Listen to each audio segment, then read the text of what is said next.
very good afternoon and welcome everybody. I think Paul was absolutely right. There are people coming in, and I'm sure that we will get a full audience before we actually get on to the real speakers. So I think it is a challenging thing to do a serious seminar like this on a Monday afternoon on a working day. And I'm surprised and pleasantly surprised that we have got almost a full hall for this, which shows that this is a program which was well worth doing. This is something which needed to be done, and perhaps much more needs to be done. But we thought that this would be a beginning. This is the year of the 350th birth anniversary of Guru Gobind Singh Ji, and it is being celebrated in India and all over the world. So when we began to think about how we should commemorate this very important anniversary of a person who was as accomplished, but as multi-talented as he was, it is not an easy way or the easy solutions don't come to hand. But there was one thing which is very clear, which essentially is the purpose of doing it here and not doing it in a place where we would normally do, perhaps in a gurdwara or perhaps at one of our houses with our community, was that his message, his story, his life, his work is far too important to be contained, so to speak, to one community or one state or one country, for that matter. So I think it is a universal message. It is a message of global importance. So we thought that we would get in some of the best-known experts, speakers, and get them into the mainstream, in a mainstream venue in Washington, D.C. And for that, I really have to first thank Dr. Paul Taylor for deciding to work with the embassy. I have great memories of his Sikh art project in the year 2000, where I had an opportunity in some ways to work with him and be present at the opening of the special Sikh art exhibit that you put up at the Smithsonian. So you have carried on this journey and gone from achievement to achievement. So thank you, Paul. Thank you very much.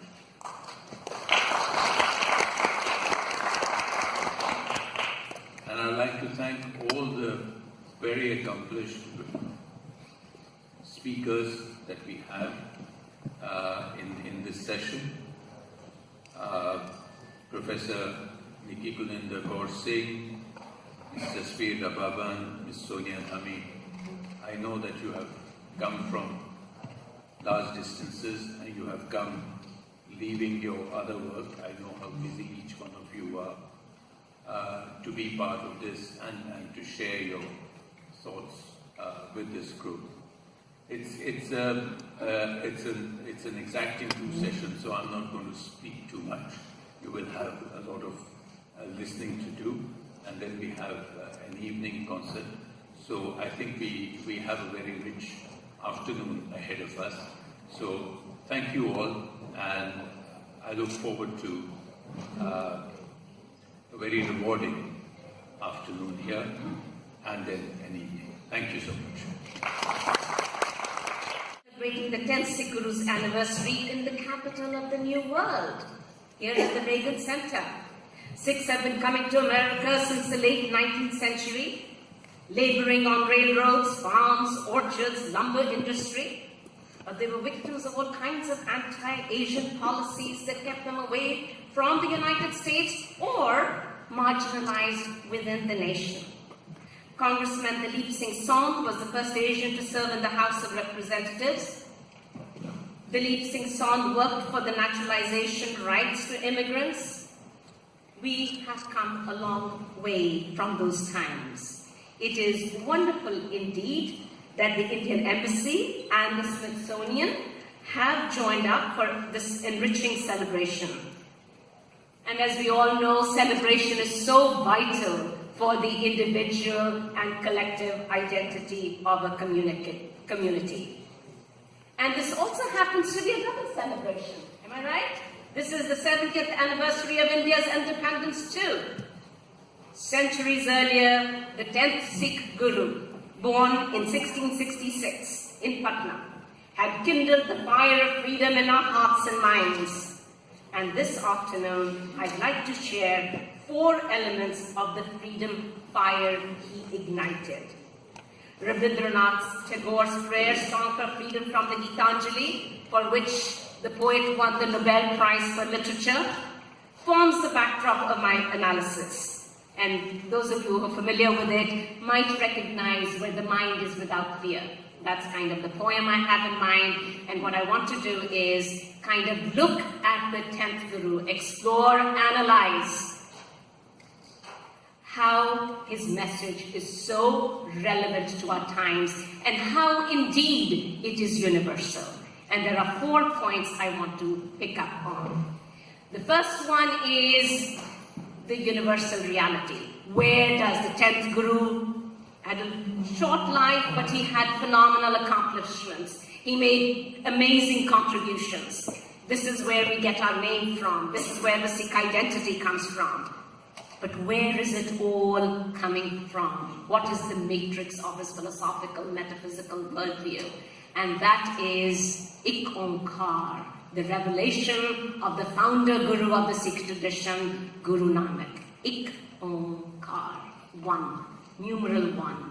That is the vision. And that is infinite. The one cannot be installed in any which way. And the one is father and mother. The one is everything. The one is Allah and Ram. It really does not matter, because ultimately it is transcendent and it is one. And we are all kind of united and we are all related with that one. That vision is crucial to understanding Guru Gobind Singh. He was the 10th Guru. He is the final successor, the 9th successor to Guru Nanak, and he is taking the same vision of oneness. So Guru Nanak had the Japji, which is the opening prayer, which is the starting hymn of the Guru Granth Sahib, and Guru Gobind Singh composed his Jap Sahib, very much like the Japji. And the Jap Sahib has its own rhythm, its own very strong imagery, and it's the same one that is being celebrated and poetically reintroduced to us. And so, anek hai, fir ek hai. This is Guru Gobind Singh from the Jap, many times, many forms, and yet it is one. Anek, and then it is one again. And it's present in all directions. So this vision of oneness is really very important in our world today. That's number 1. By point number 2 is pluralism. We are here. We are sitting here today. It's a very diverse world, global world, as the ambassador said. But we really don't know how to deal with one another. It's not just to have different people and different races and ethnicities and cultures and languages, but how we engage with one another. And that is the genius of Guru Gobind Singh, that almost 3.5 centuries ago, he's making people aware of diversity, pluralism. And here I just want to share, he actually gives us the definition of diversity. And you know what he says? Nyare nyare desan ke pes ke prabhav hai, eke nain, eke kaan, eke deh, eke baan. All these things that we see, different complexions and races and colors and so forth, these are all external. They are a result of different geographical locations. Ultimately, eke nain, we all have the same eyes. Eke kaan, same ears. Eke deh, same body. Eke baan, same voice. I mean, what a brilliant commentary. You know, this is the genius of this person. And he's sitting in India where there's a lot of diversity and people are fighting and there's all kinds of conflict. But he's making us see this is who we are. Not only that, he draws attention to the same one. Praised in temple and mosque, Puranas and Quran, puja and namaz. These are all the same, going to the same end, to the same ultimate point. And that's why people like Mahatma Gandhi, you know, when they wanted to bring peace and harmony, they revived Guru Gobind Singh's message. And I remember reading Sarvepalli Radhakrishnan, first president of independent India, his book on the Upanishads. There he quotes, and he says that Gandhiji, he took the vision of Guru, Ishwar Allah Tere Naam Mandir Masjid Tere Dham, from inspired by Guru Gobind Singh's Akalista. These are Radhakrishnan's words. And also Rabindranath Tagore's goal too, where the world has not been broken up into fragments of narrow domestic walls, is expressed by the Sikh Guru centuries ago. So the 10th Guru was really an icon for nationalism, for freedom, for many of the political thinkers and ideologues of the 20th century. So people are using him, are inspired by him. Not only that, I'm still on my point about diversity. Guru Gobind Singh powerfully voices the moral obligation that we human beings recognize. And I really emphasize that word, recognize, recognize. We all belong to the same one. He makes it, it's a moral obligation. It's a responsibility. It's not just enough we are all different. But we must know that we are of the same one caste, because birth and biology justify human equality. And there's an urgency in Guru Gobind Singh's tone as he voices the two imperatives, Pehchan bo, recognize, and Jaan bo, know. And I read you this verse from the Akalista. Manas ki jaat sab hai eke pehchan bo. Manas ki jaat sab hai eke pehchan bo. Recognize all of humanity is biologically of the same caste. Ek hi saroop, sab hai eke jyot, jaan bo. No, jaan bo, no, we are all of the same body, we have the same spirit, we are made up of the same divine metaphysical light. And he's making it an imperative. So it's not just enough, okay, we are diverse. Yes, and it's not tolerance, I want to emphasize. What the Guru is telling is oh yeah, I tolerate others, I'm fine, you know. He's making it an, are you listening to me? Because this is what the Guru is telling us. Janbo, that we are all the same. Know that we come from the same. Recognize we are of the same cause. So this is his message, and closer to our own times, people like Martin Luther King, he too says we have inherited a large house, a great world house in which we have to live together, black and white, Easterner and Westerner, Gentile and Jew, Catholic and Protestant, Muslim and Hindu. We must learn somehow to live with each other in peace. And Guru Nanak is giving that message 3.5 centuries ago. Third point. Activism. He was not just a thinker, a visionary, he actually did things. He fought battles. He gave up his life for things. Battle of Bangani, Battle of Nadon. Not only that, he created the Khalsa, the birth of the Khalsa that he choreographed, 1699 Baisakhi. What was that all about? That was for freedom, liberation. What does Tagore have that, you know, instead of this dreary, dead habit that we have, he wanted people to break out of those things, those norms that we have inherited, our stereotypes and prejudices, our intellectual habits that we have. Come on, it was kind of a new awakening, a rebirth, a reawakening. And that's the birth of the Khalsa. So everybody has the same name, everybody has the same, no caste, everybody is reborn and has a new identity with a new name, new birthplace, and the symbols, the 5 symbols. It's kind of, this is who we are. These items of faith are really kind of, what is the Kada symbol about? Any work is good. And remembering the one infinite one, there's no birth, no death, always aware of that one. So the actions are of paramount importance. It's not just to think, so the activity is very significant. And so he created the birth of the Khalsa, he gave us the 5 symbols, and one other thing we cannot forget, he also made the Guru Granth Sahib, the Guru forever. That's quite an accomplishment too. Just before he passed away, the Guru Granth Sahib had been compiled, the Granth Sahib had been compiled by the 5th Guru, Guru Arjan, in 1604. It was the message of Guru Nanak coming from earlier on that was put together. What does Guru Gobind Singh do? He makes it the Guru. This is it.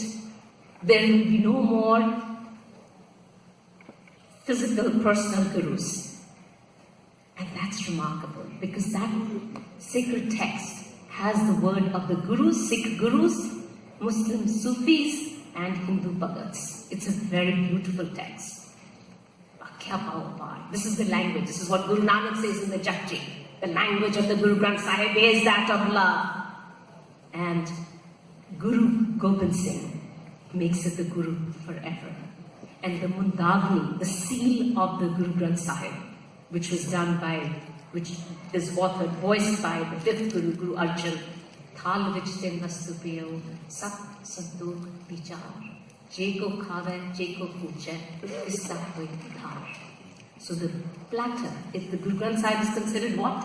A dish, a plate, on which lie 3 things: Sat, truth; Santokh, contentment; Vichar, reflection. That's what it is. Jeko khave, jeko puja. So it's not just simple, just not eating, not just partaking, but somebody who savors it, who tastes it, tasting. This is that's liberation.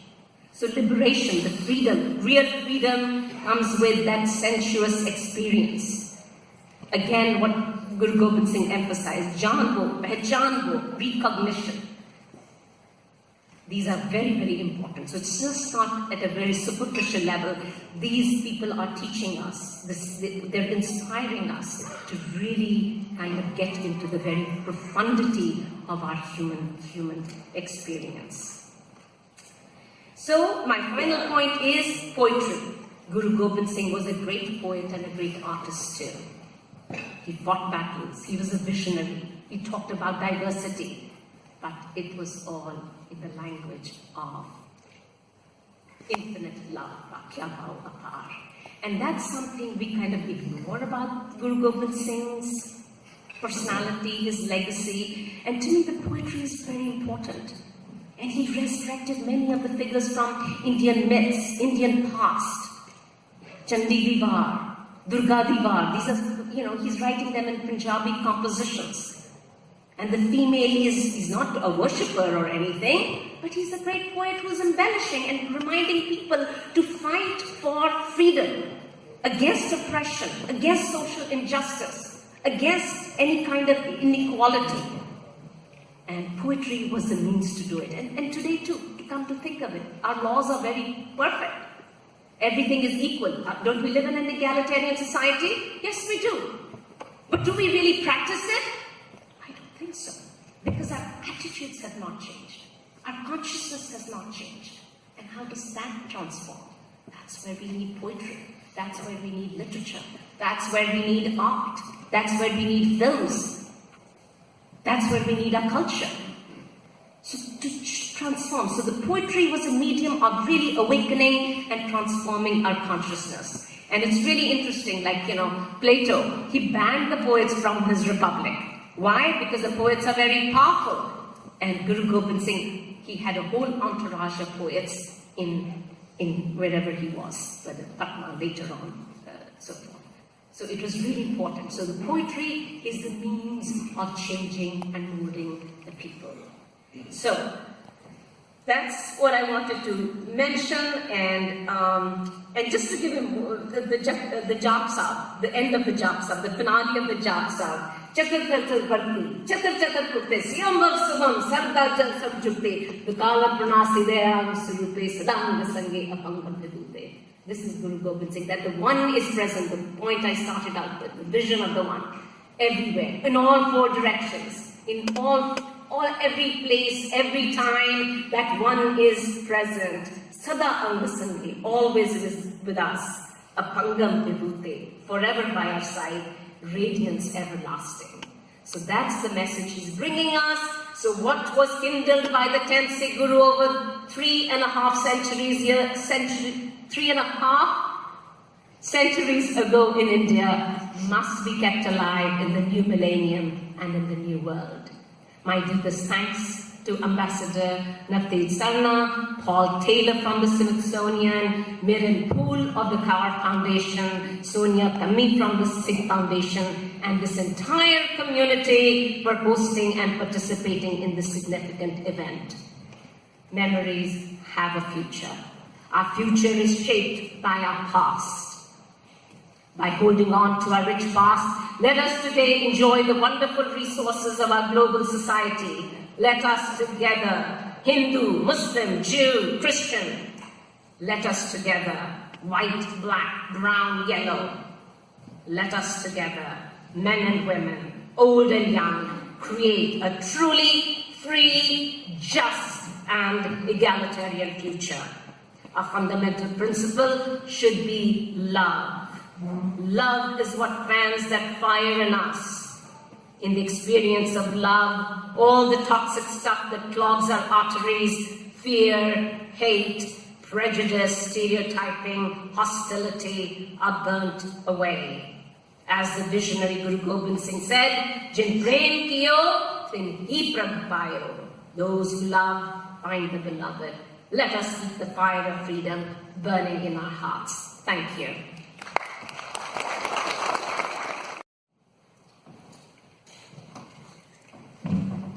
I am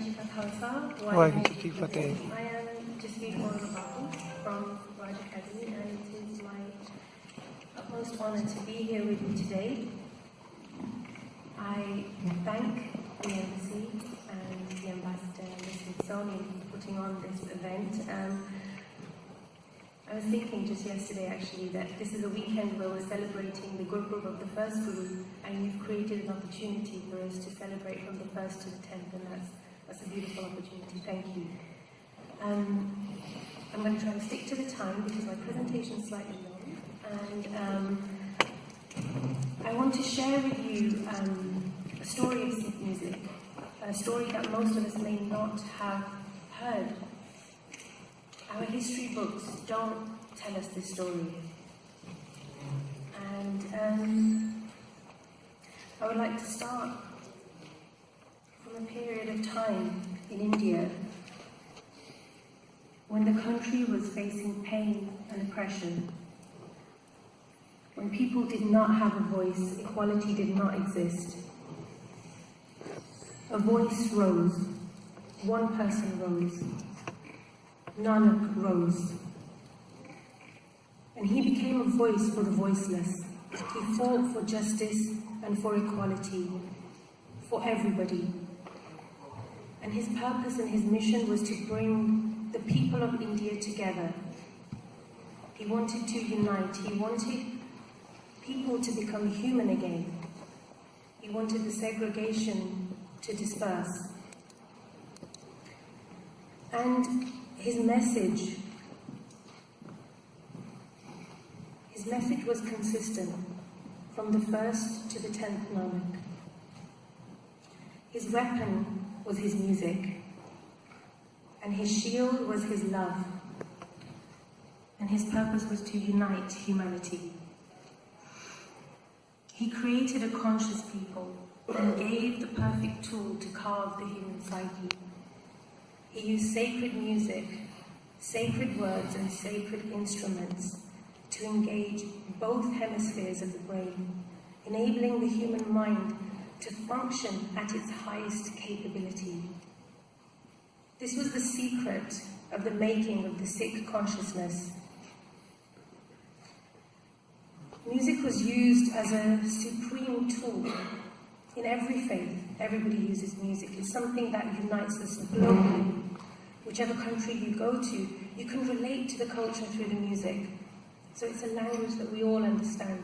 And at that time, when India was so divided, he used a universal language, he used music as a way to bring people together. And the genius thing that he did was that he used it as a vehicle to transport our emotions and manifest them past the limits of words. And this is what liberated the people. This is what allowed them to rise out of their oppression and to stand tall again as humans. And this was a gift that he gave to us. And we'll talk a little about Nanak. For Sikh music, he started off the tradition of Kirtan. Without him, we wouldn't have this practice in our faith. And he introduced the concept of rag. Rag already existed in India. And, excuse me, many musicians and great scholars already practiced rag.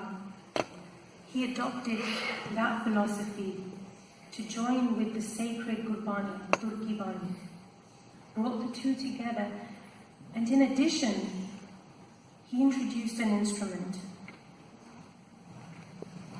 In this image, you see in the yellow, that's an image of Guru Nanak Dev Ji. The gentleman in the white, who's holding the instrument, is Bhai Faranda.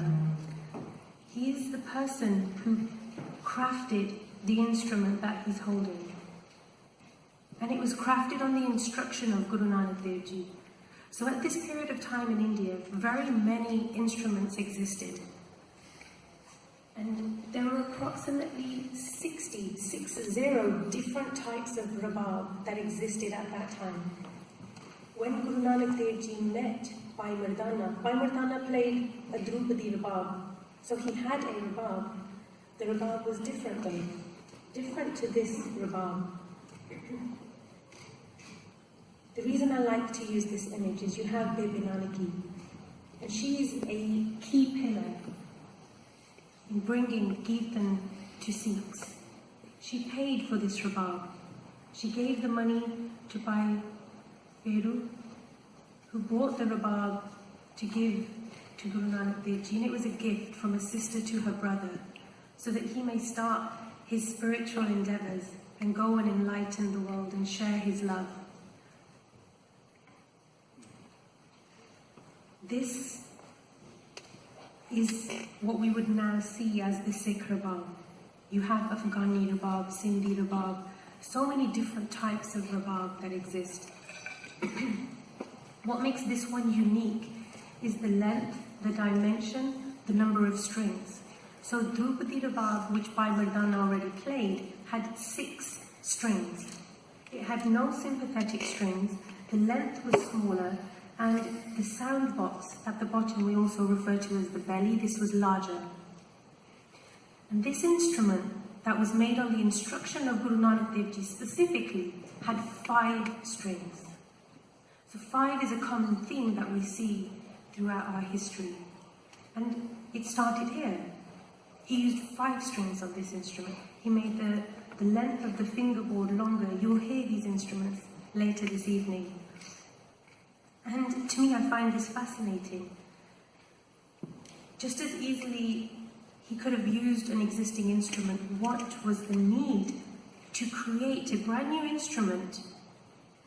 It shows his thought. It shows what he's looking to achieve, how he wants to carve the mindset of these people to empower them. He wants to give them the best tools possible. And he adapted what existed to create this instrument for this purpose of music. Our journey into the music transcends to the 5th Guru, who played a significant role. The Ard Granth, which we now refer to as Guru Granth Sahib, was first compiled by the 5th Guru. All of the sacred poetry that had been written until that point was compiled together.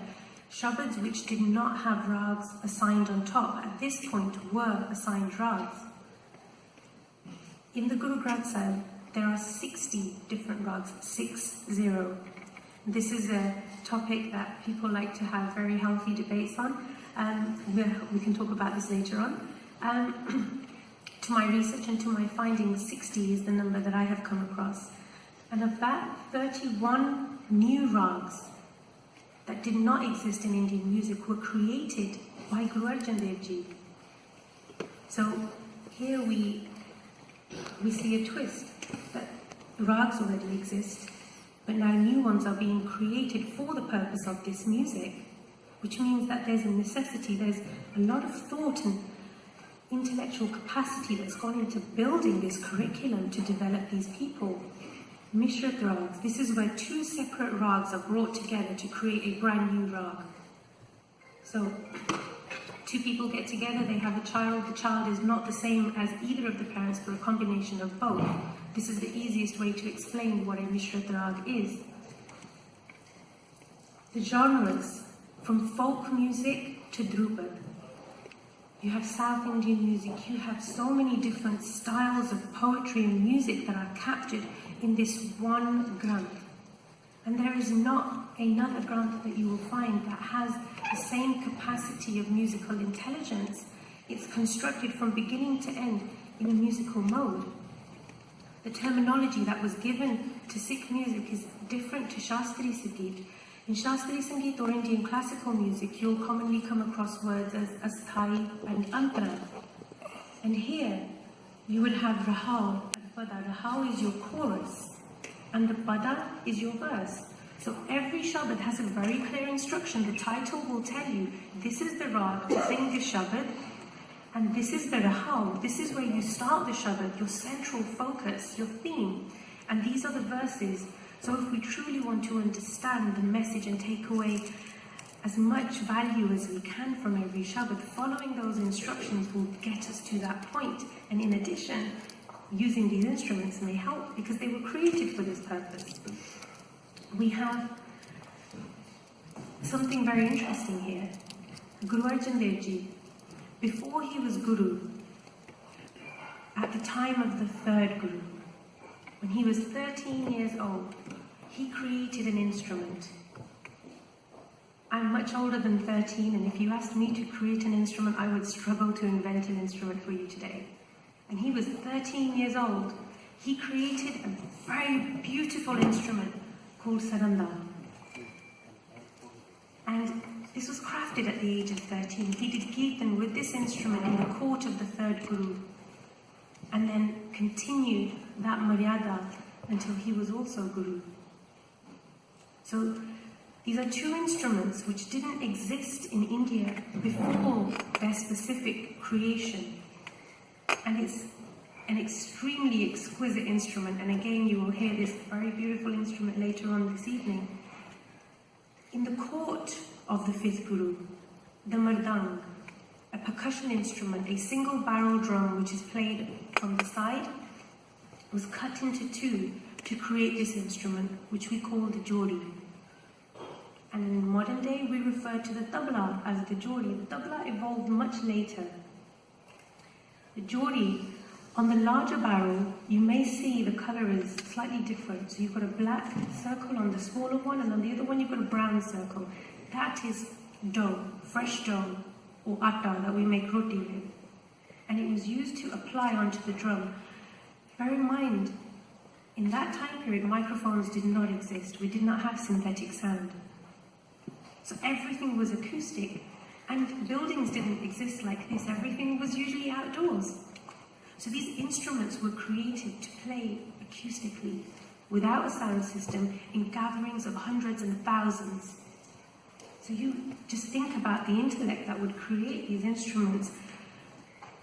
Our next contribution into Sikh music instrumentally, this is an instrument that existed approximately 5000 BC is when it was created by a very great scholar and a devotee of Lord Shiva by the name of Ravan. And many people see Ravan as this demon god, but he was very intellectual, he was a scholar, and he created one of India's most astonishing instruments, the sarangi. All of the turmoil that India endured as a land brought this saragi out of the spiritual arena, more into, let's say, the entertainment arena. And the sixth Guru brought this back into the spiritual arena. And it was once again used to sing kirtan and sacred poetry.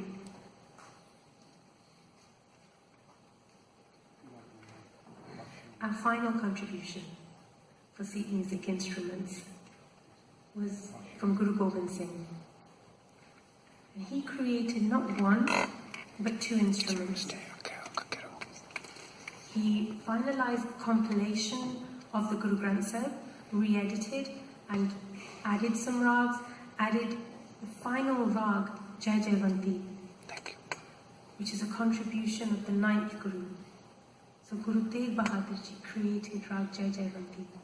And this is a very prominent rag in Indian classical music, but sometimes it's not known where it came from. And it was the ninth Guru that invented this rag. He created this beautiful instrument you see on the left called Taus. Taus is Persian for peacock.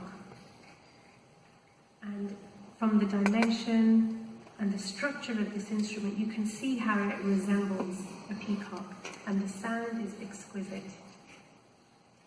Beside it is a smaller instrument called Dilruba. This is Persian for heart stealer, and it's a scaled down version of the Taus. And they say that the reason for the Dilruba being created, we didn't have cars back then. We didn't have large SUVs and trucks and buses that would take us around. Everything was on horseback. So when the warriors were going out to battle, they didn't separate from their instruments. And this is historically proven. The instruments went to battle with the Sikhs because this was a practice for every single Sikh. It wasn't just for those who were going to stay at home and worship. It was a practical tool that enabled these people to be as great as they were. So they needed to use this tool on a daily basis to carve their psyche, so that when they enter the battlefield, they can enter with mercy, not with rage. And these tools enable them to do that. This beautiful instrument, carved of one single piece of wood, played with a bow. When the Singhs found it too strenuous to carry the Taus on horseback along with their weaponry and everything else they were carrying, they requested for a smaller instrument, and that was when the Dilruba was created. And the Dilruba was used by Mata Sundari to teach Kirtan to the children of the Khalsa in the court of the 10th Guru. So these instruments played a significant role in the making of us as a people. This is a picture which is from the Illustrated London News, 1860s. And this is the inside of the Golden Temple, Harmandir Sahib, or Darbar Sahib. And it has a very different structure. So what I've shared with you now is what I would define as Sikh music. So the instruments that were created by the Gurus or used by the Gurus for spiritual purposes are instruments that we refer to as Sikh musical instruments. And the story changes. This is a time in India that many of us haven't seen. You wouldn't see cows and such things roaming around the parikrama of the Golden Temple. Everything's very regimented now. The building that you see on the far side, that was the palace of Maharaja Ranjit Singh, which no longer exists either. And these things were taken away. In the place where we just saw the palace on the previous image, just there, it was replaced with the building that you see, which is a clock tower. And this clock tower was deliberately placed there with a police station at the bottom opening. Many people think it's a church. It's not a church, it was a clock tower. And the placement of it was very deliberate. This statement I would like to share with you. I have travelled across the length and breadth of India. I have not seen one person who is a beggar, who is a thief. Such wealth I have seen in this country, such high moral values, people of such calibre But I do not think we would ever conquer this country unless we break the very backbone of this nation, which is her spiritual and cultural heritage. And therefore, I propose that we replace her old and ancient education system, her culture. For if the Indians think that all that is foreign and English is good and greater than their own, they will lose their self-esteem, their native culture, and they will become what we want them, a truly dominated nation.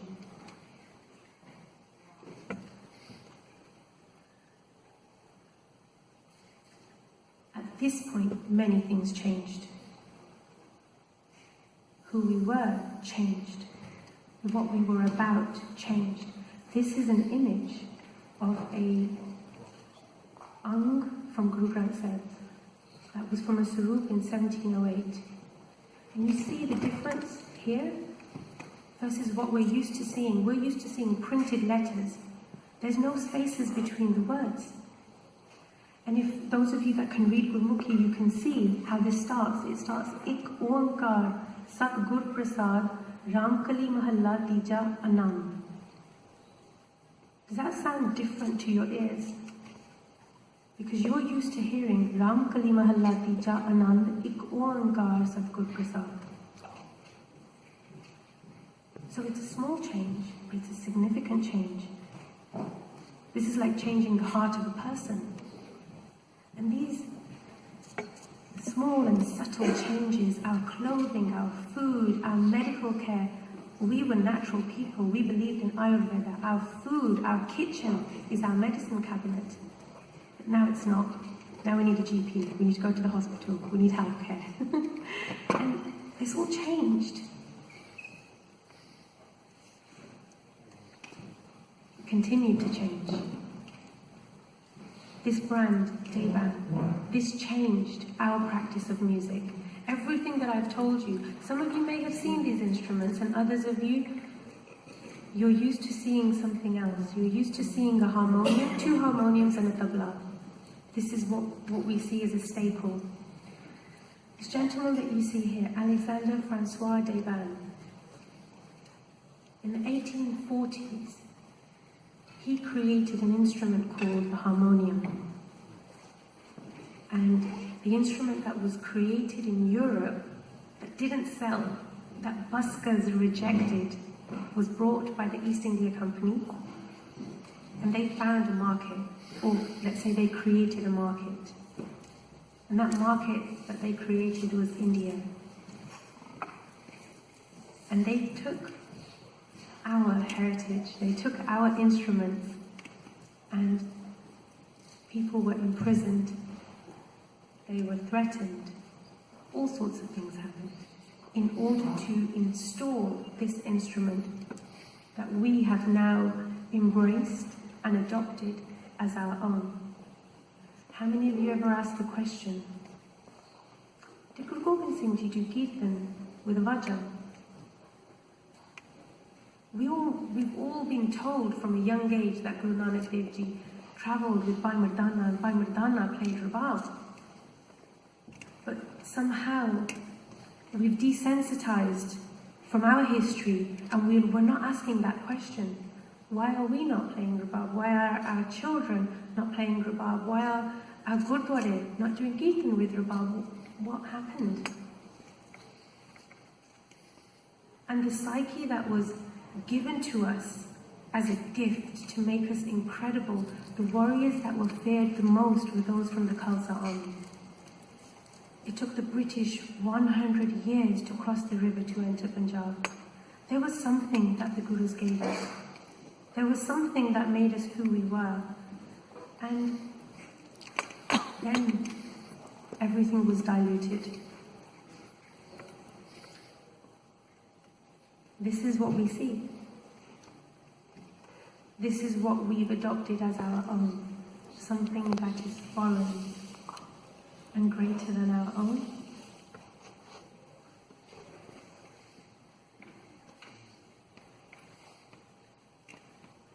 We need to create a future. We need to create awareness.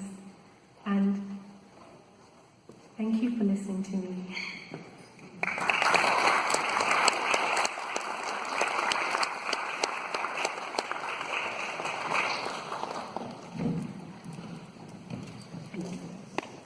you, Jasveer. That was fascinating information. Thank you so much for sharing that. His Excellency, Ambassador Serna, Dr. Paul Michael Taylor, ladies and gentlemen, it is my deep privilege to represent the Sikh Foundation at this August gathering celebrating the 350th birth anniversary of Guru Gobind Singh on the occasion of the 70th anniversary of India's freedom.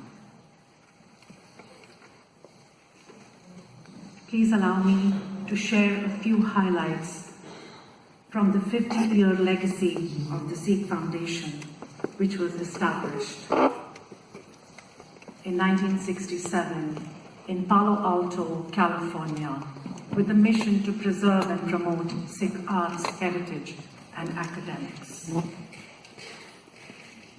Within a few years of its establishment, 4 publications were released, including the Sikh Sansar, a quarterly journal, in 1972. In 1984, a weekly newspaper, the Sikh Times, was launched, amongst other efforts advocating for peace in the Punjab.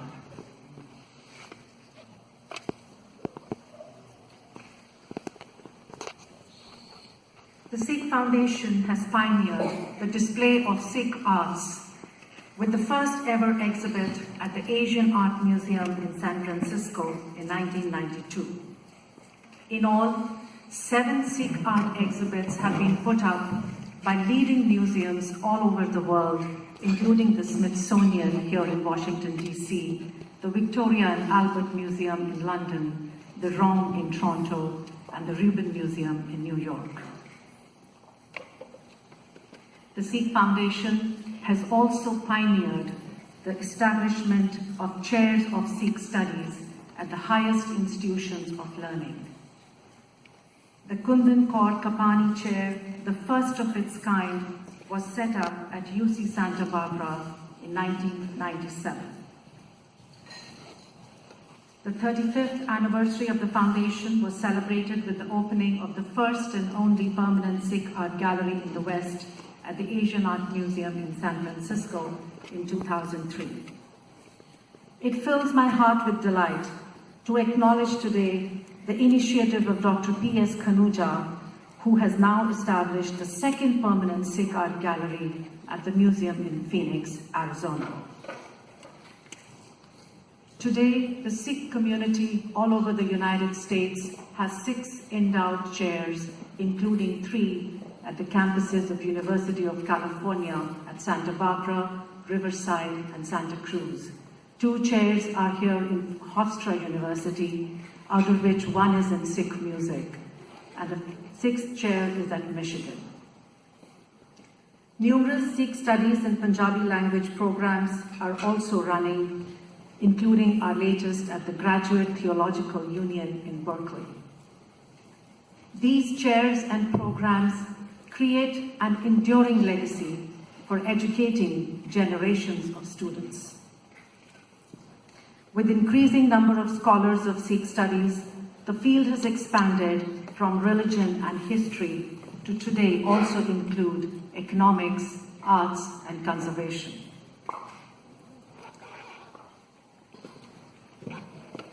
Encouraging scholarship of the highest level, numerous publications have been released in recent years.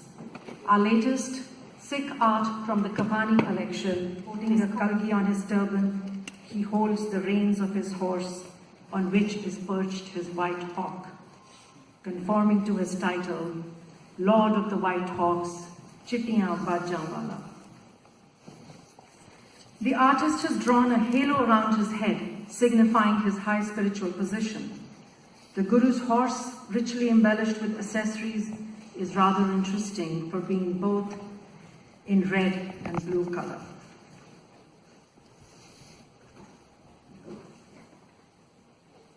Guru Gobind Singh was also known by the epithet Rider of the Blue Steed, or Neele Kore Da Aswar, as in this early 19th century watercolor showing the Guru in a similarly stylized composition rendered with delicacy and elegance.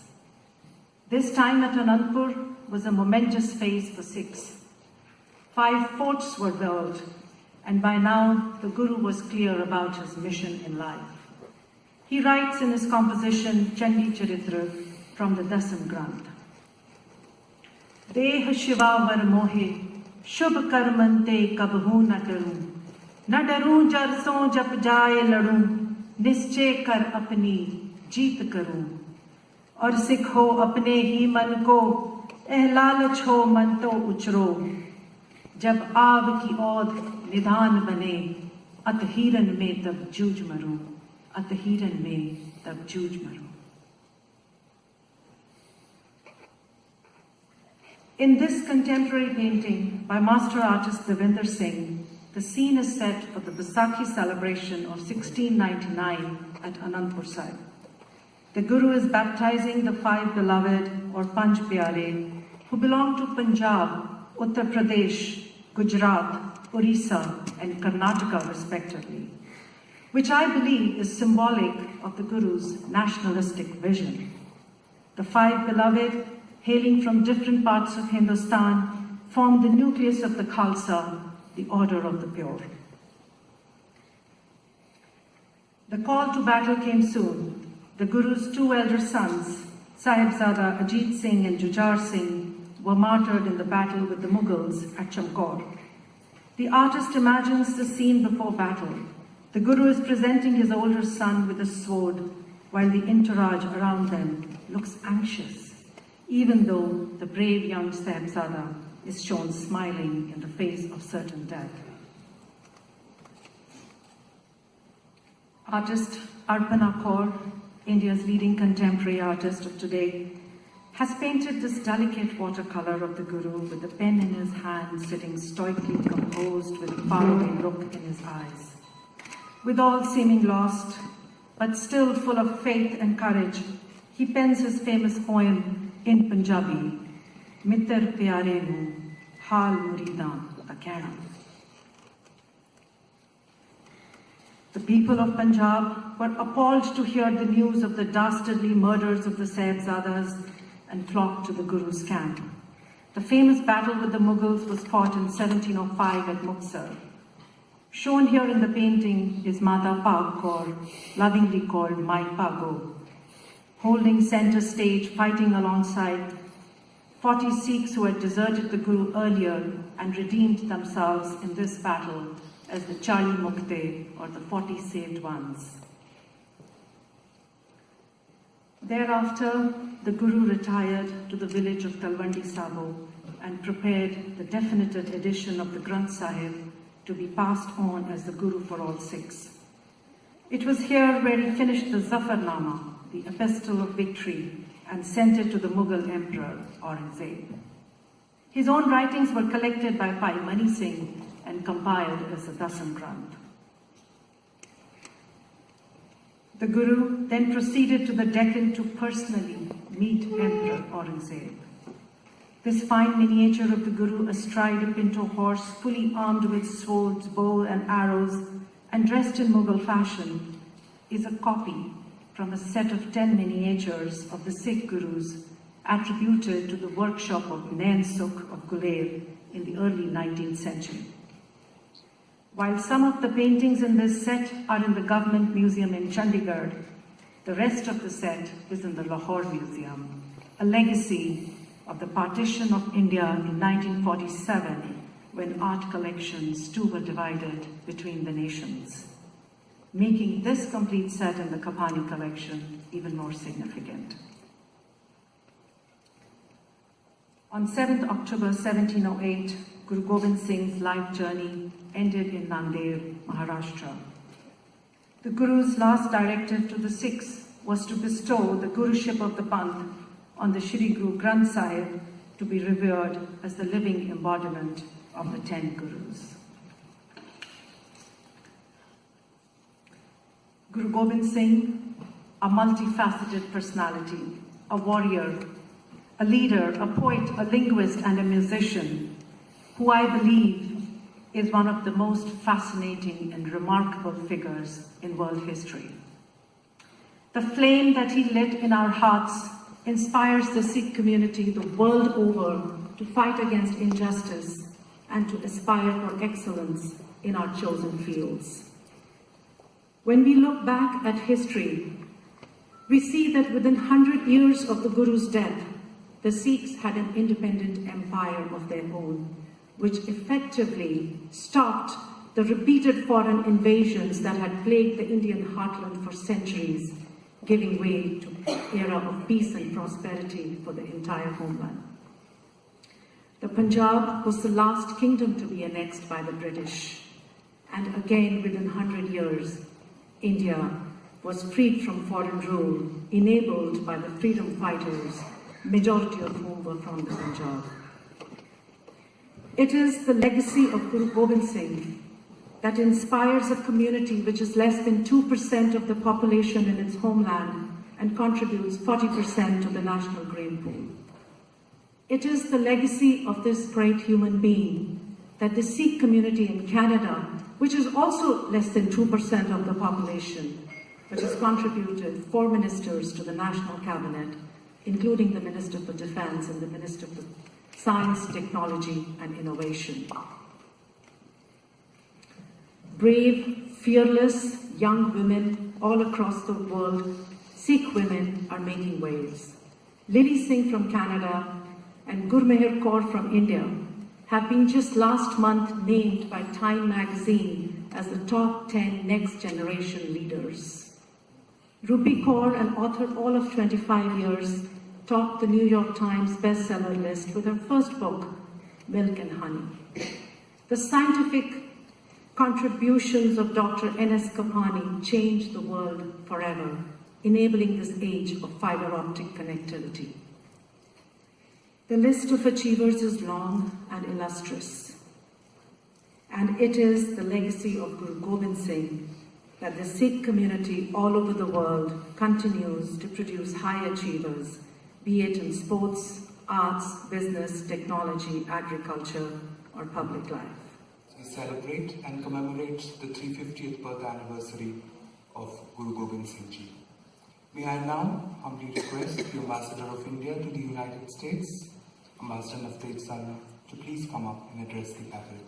Sir.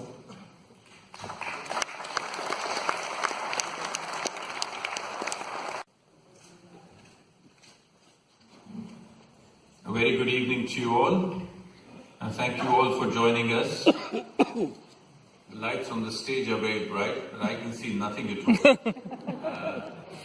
But I'm generally speaking in the correct direction now. I think some of you had joined us earlier this afternoon for the academic part of the celebrations of the 350th birth anniversary of Sri Guru Gobind Singh Ji, and would have heard many of the different expositions, the different aspects of the Guru's personality. I think there may be any and 1,000 reasons for celebrating the 350th birth anniversary in one way or the other. But I think I see 2 reasons. One, of course, that it is only 350 years. And when we think of permanent humanist values, when we think of message of brotherhood and peace, when we think of casteless equality, when we think of struggle for the righteous cause, then this message does not grow old in 350 years. So I think it is timely, it is necessary to understand that message and to apply it to today's world, to our concerns, to our problems. Many people have asked me this afternoon that why did you choose this venue? You could have had this at perhaps a more comfortable venue. We could have done it at the DC Gurdwara, we could have done it at the Silver Spring Gurdwara, we could have even done it at the house. And I'm sure we could have accommodated as many people. But when we thought about this at the embassy, we were planning, the Government of India in fact is celebrating and commemorating this birth anniversary globally and in India and in several other countries. When we thought about this year's plan,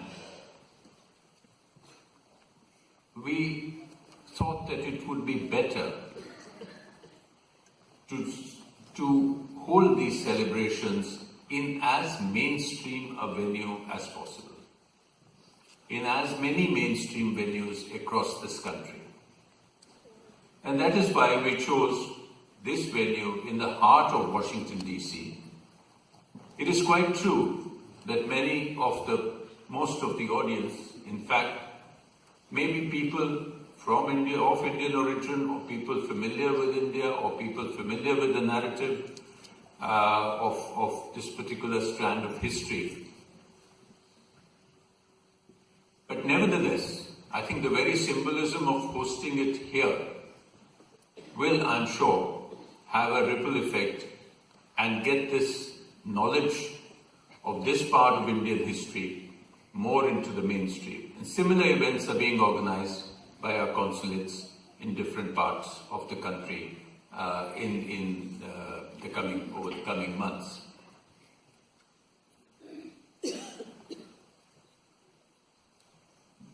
Guru Gobind Singh was perhaps one of the most charismatic individuals that you can find in Indian or perhaps even in world history. And it's always surprising to realize that his lifespan was only 42 years. And within 42 years, he not only did this, he not only accomplished a near impossible mission, he took a demoralized, spiritless, tyrannized population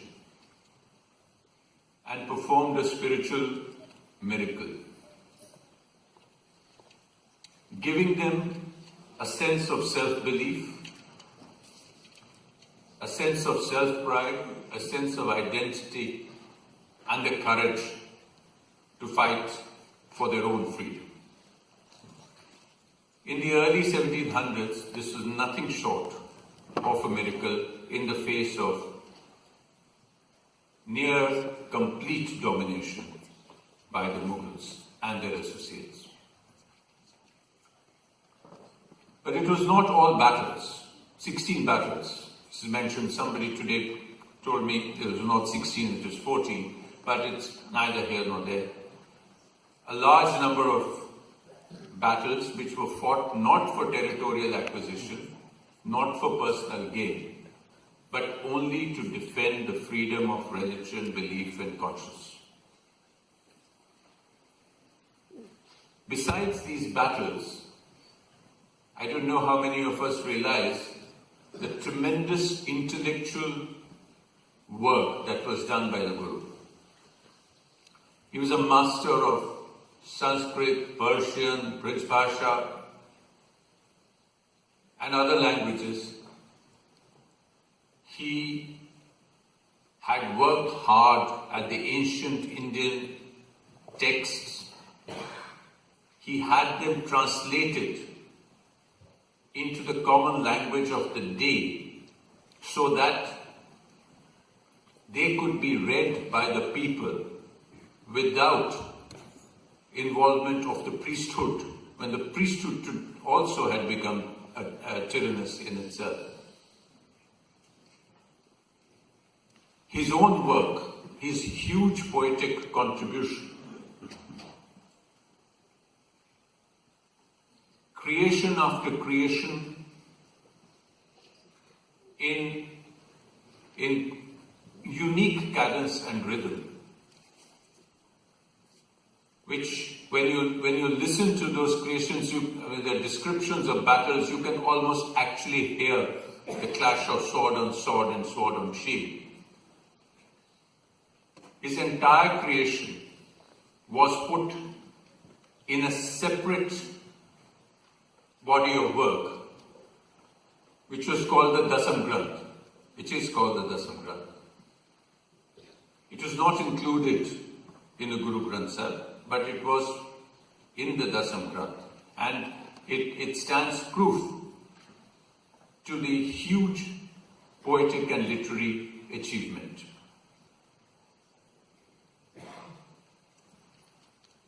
He also put together in the final form the Guru Granth Sahib, which had already been put together by Guru Arjan Dev, the fifth Guru. He added the ninth Guru's writing and put it together and gave it to the community as the embodiment of the Guru, thereby removing the need for any more human Gurus.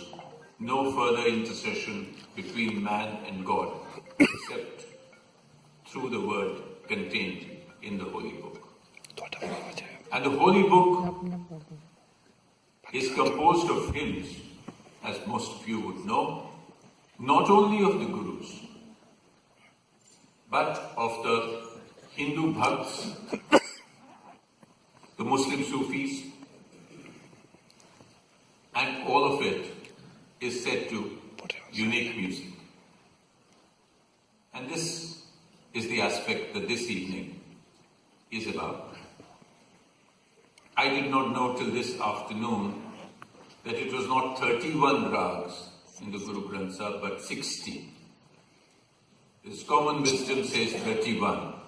But Professor Surinder Singh today told us in the afternoon, and he will be here with us shortly, is that it is 60 rags. So each of the creations in the Guru Granth Sahib is set to music, is set to a certain music, and combines in itself not just the wisdom of the word, but the entire spiritual power of the music.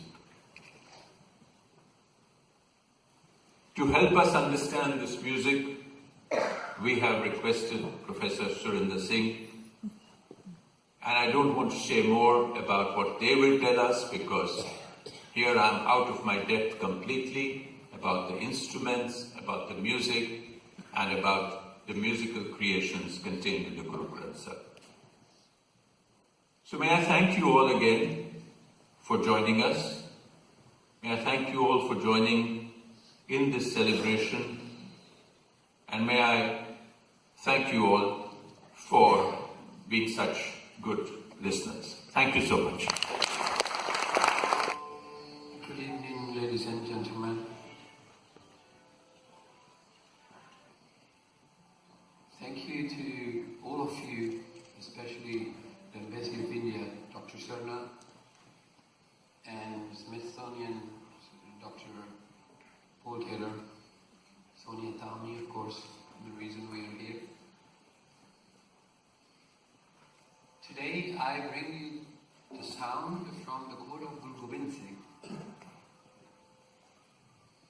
whose 350th birth anniversary we are celebrating.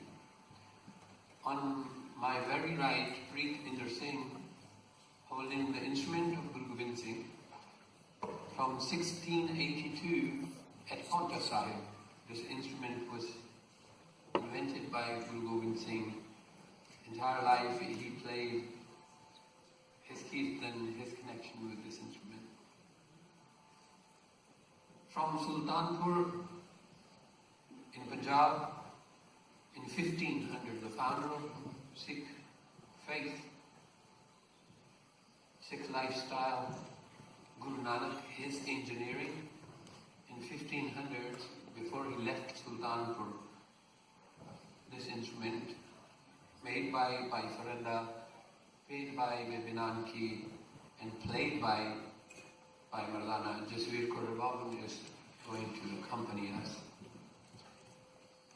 From 1576, the land called Gobind Sahib, the instrument I have here is called Saranda, created by Guru Arjan Sahib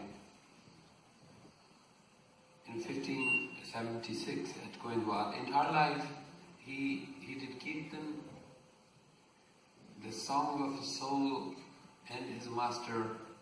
This was shadow of his voice. 1690 at Anandapur Sahib, on the request of Sikhs, Guru Gobind Singh gave another instrument to the world, the Ruba, played by Principal Ranveer Singh Ji today. And also at the court of Guru Arjan Sahib in 1600 we had Mardang was cut into two. You will hear Mardang as well today. Into two to create this beautiful instrument in two-barrel drum called Jodi by great scholars of Guru's court, the musicologists Satta and Balwant. I brought you three compositions today from the court of Nanak. The first we call the Shan. This is a different type of music. This is where India is in a spiritual arena. This is not the music of entertainment. This is the music of inner attainment. You just close your eyes and let music take care of things. The first piece we bring you is in the tradition, Nankin tradition and Gurmat traditions is called Shan. It's just a musical bow. And the second composition is from ancient India. As Guru Baba says, Tan Sarag Sarangade Alapat Sab Dikh Jai. And that composition is my bridge to my today and to the court of Guru Nanak Sahib. It's a little bridge between ancient India and today. And the composition is an alap. The first rag I'm going to use from Guru Arjan's court, his creation, Rag Maj, the mood of longing. And second is the rag of yogis, the Ramkali, the Guru Gobind Singh's favorite rag. And the third composition I would like to share with you is called Khyal, the genre created by Guru Gobind Singh. And I would like you to go onto this trail with me. We'll contemplate, we'll become that meditation, we'll have that darshan, we will travel alongside him in his thoughts.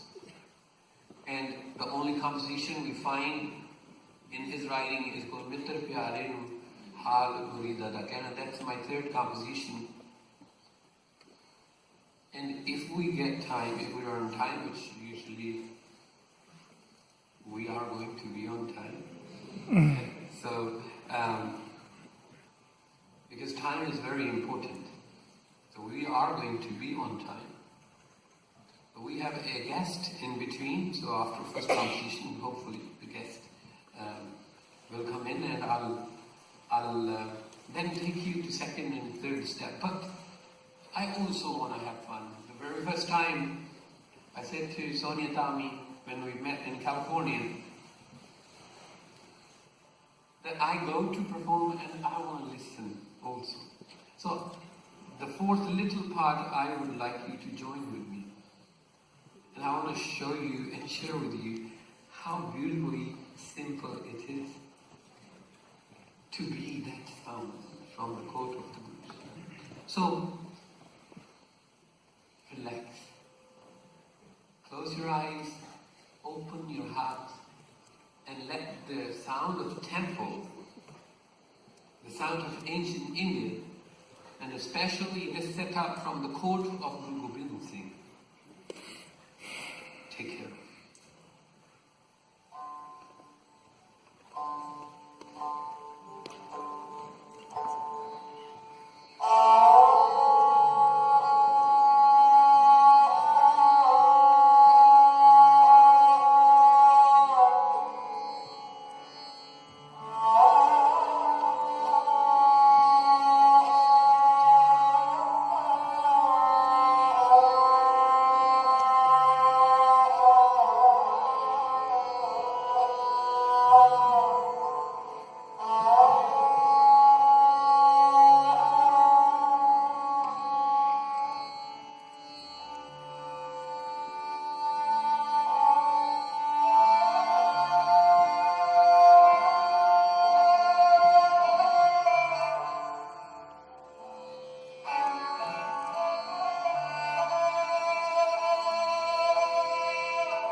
who understood how to use the capacity to best of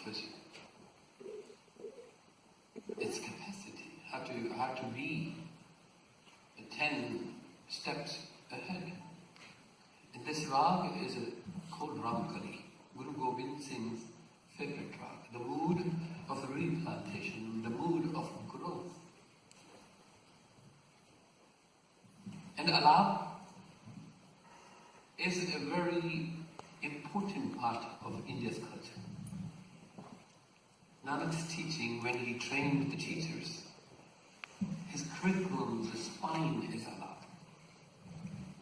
Because there is no words, but there is every word of this planet within Alap. So I request you to come with me. Let's keep the bodies here, but let's go to ancient India, thousands of years back. Let's travel and contemplate. Let's become in that meditation for the next 20 minutes. How Guru transformed people. Lectures and swords were not enough. People wanted to feel. And he made them feel. And this is his mechanism. This is his code. These are the instruments he used. And Alap, the reason I said these few words to you, the Alap is connected to today. Because this is not only the heritage of Punjabis or Indians. It's as much as Americans or Germans or Spanish. You all say this, that music is the universal language. So let's make it universal. When you cry, you don't cry in Hebrew. When you laugh, you don't laugh in Spanish. And that's what Alap is, the elaboration of the mood. Let's hold the hand of the mind. Let's all give a hug to mind so that our body can heal.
so beautiful.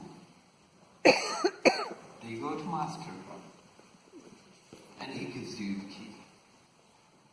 the key to your freedom.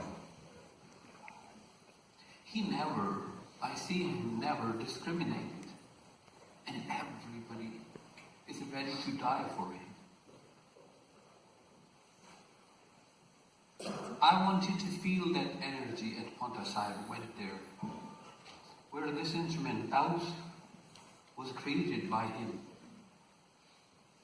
His son was born there, Ajit Singh.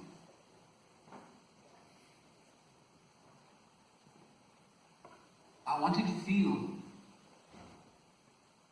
that inspiration, that he's there singing with this beautiful instrument.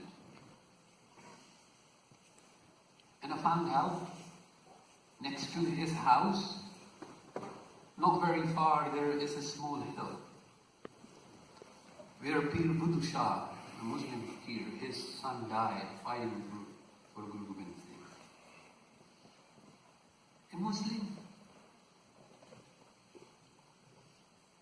fighting for Guru. The Guru is not Muslim. What Pir Buddha Shah saw? Then another chapter. When his all 4 sons were sacrificed for the freedom of humanity. Not for the only freedom of the people of India, but the freedom of the humanity. So that we can live healthy, so that we can live happy, and so that we can live in love. 4 of his sons died, 2 of the elders in front of his own eyes, fighting at the Gari Tunkar. One of the incredible war. If you study the war zone, you will find the Gari Tunkar. But after the departure of 4 sons of Guru Gobind Singh, I came across that he wrote to the nation, "O believers, the people of love, I leave you 2 of my sons behind, and their names are Ghani Khan and Nabi Khan." And I'm shocked again. These are 2 Muslims. After the birth of the Khalsa. This is why Guru Gobind Singh is so incredible. Incredible. He's so soft. Nanak, compared to Guru Gobind Singh, seems very authoritative. Very strict in his teacher's training program. And today, I want you to come with me as a father, or as a mother, or as a child. In this relationship, I would like you to travel with me in your thoughts. And that is contemplation. We will walk on the difficult paths of a cold night of January, when we celebrate here the Christmas. And that very night, the Christmas Eve, where 7 and 9 years of 2 children of Guru Gobind Singh were bricked alive. For me, that's what my Thanksgiving is. I breathe free air. I have a concept. I have a purpose and meaning in my life. Thanks to those 2 great warriors, 7 and 9. That's how you live. A beautiful life.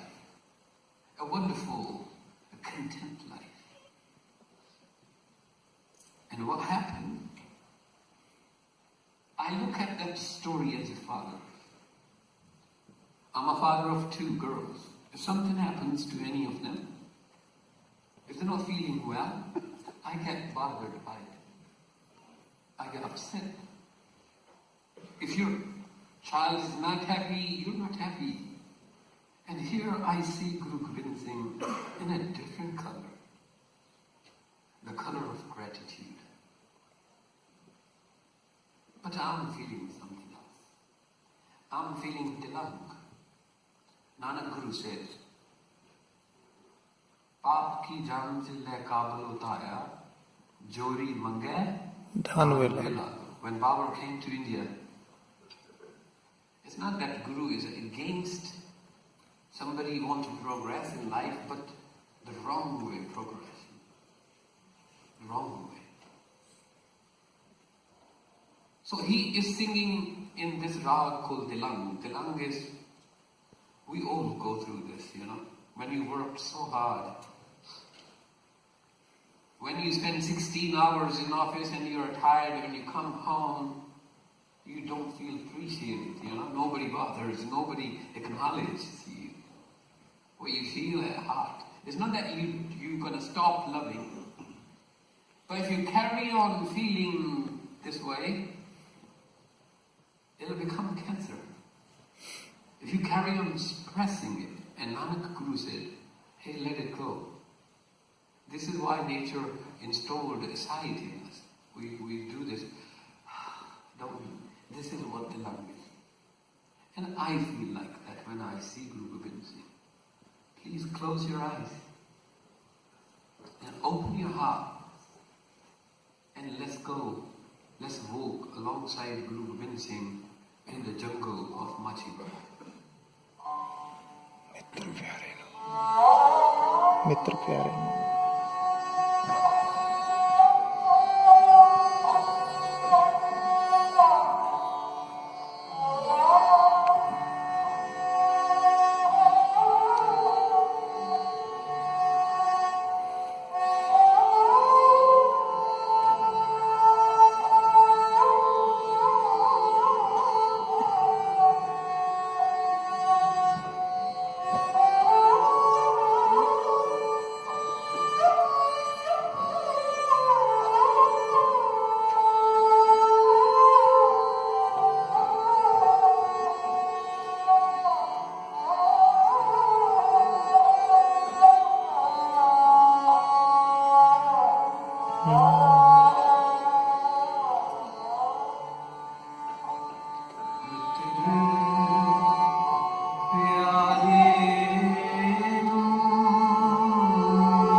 so cold night of January.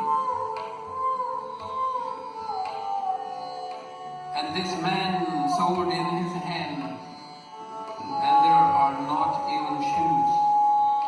His uniform is torn. He's wounded, but doesn't look tired. There is light on his face, walking through the jungle. And he found out that all his beloved, very special people are not there anymore, not physical. The message through the wind, his contemplation is this is what he's thinking. Tell my beloved. This is the best love letter I've ever read. The letter of love from Guru Gobind Singh to his creator. Tell my friend. The wind, don't tell my friend. Tell how I am. I haven't given up. I'm in Jannah. This is what it is Jannah. I'm in the highest spirit as a being. Tell, thank you. Because without you, Creator, without your presence in my life, without these tests, all the comfortable things in my life is like living like with the snakes. But this is just a contemplation. This is how he is thinking. And I'm looking at his face in the jungle of Machiwara, the wounded leader who gave the world love, who gave the needy health, who gave us happiness. After giving all of this, still today I don't find a tear. I don't see a tear in his eyes. But he's saying something to his Creator.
Fighting with another body is easy, you know.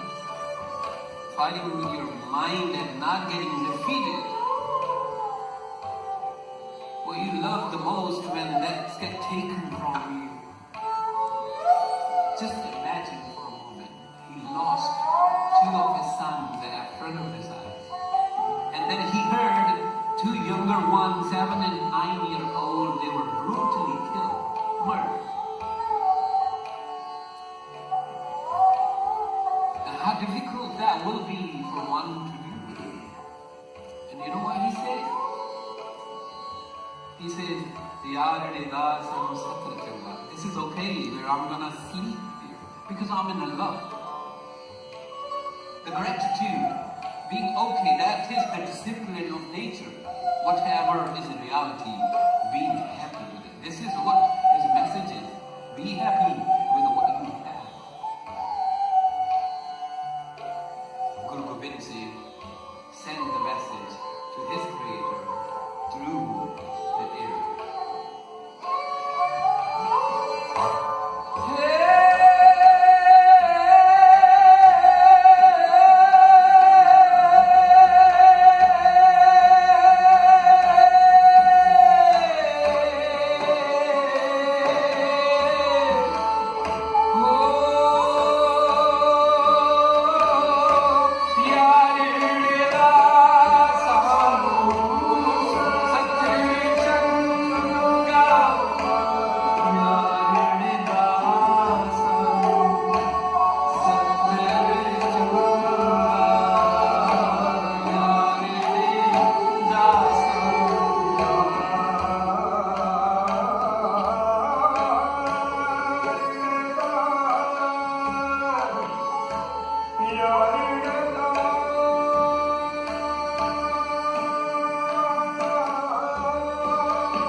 Not that he was afraid in the land, in the war of Mahabharata, the Kurukshetra.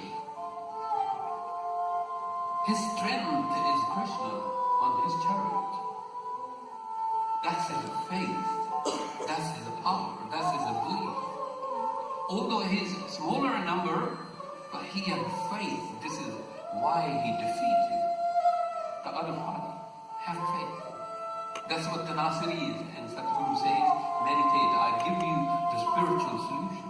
This is what mantra is. And it's so easy. Easy as this. So don't be shy.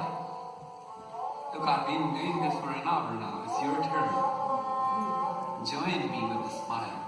Feeling the presence. And let's do this with gratitude to this world.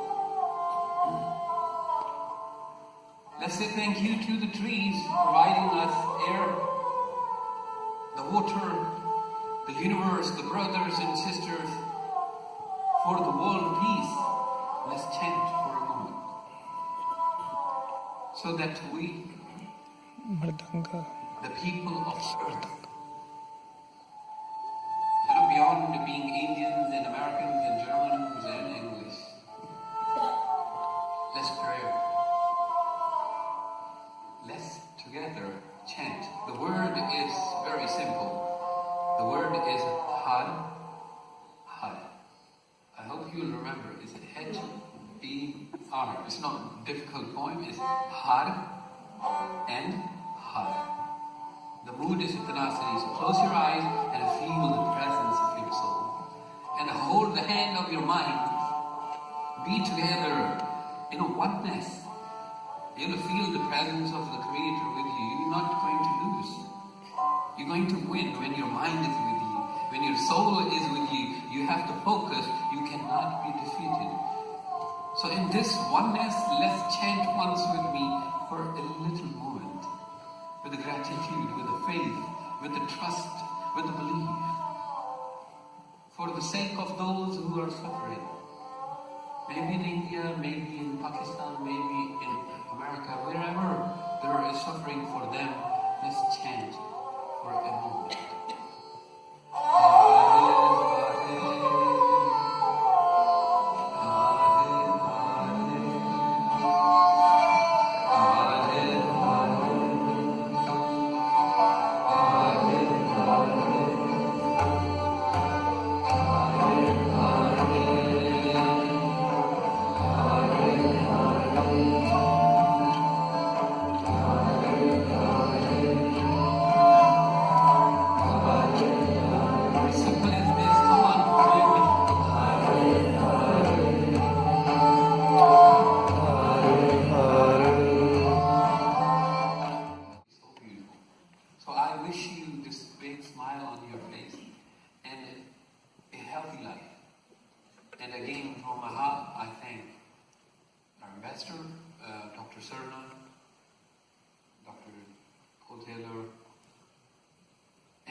people who created this opportunity.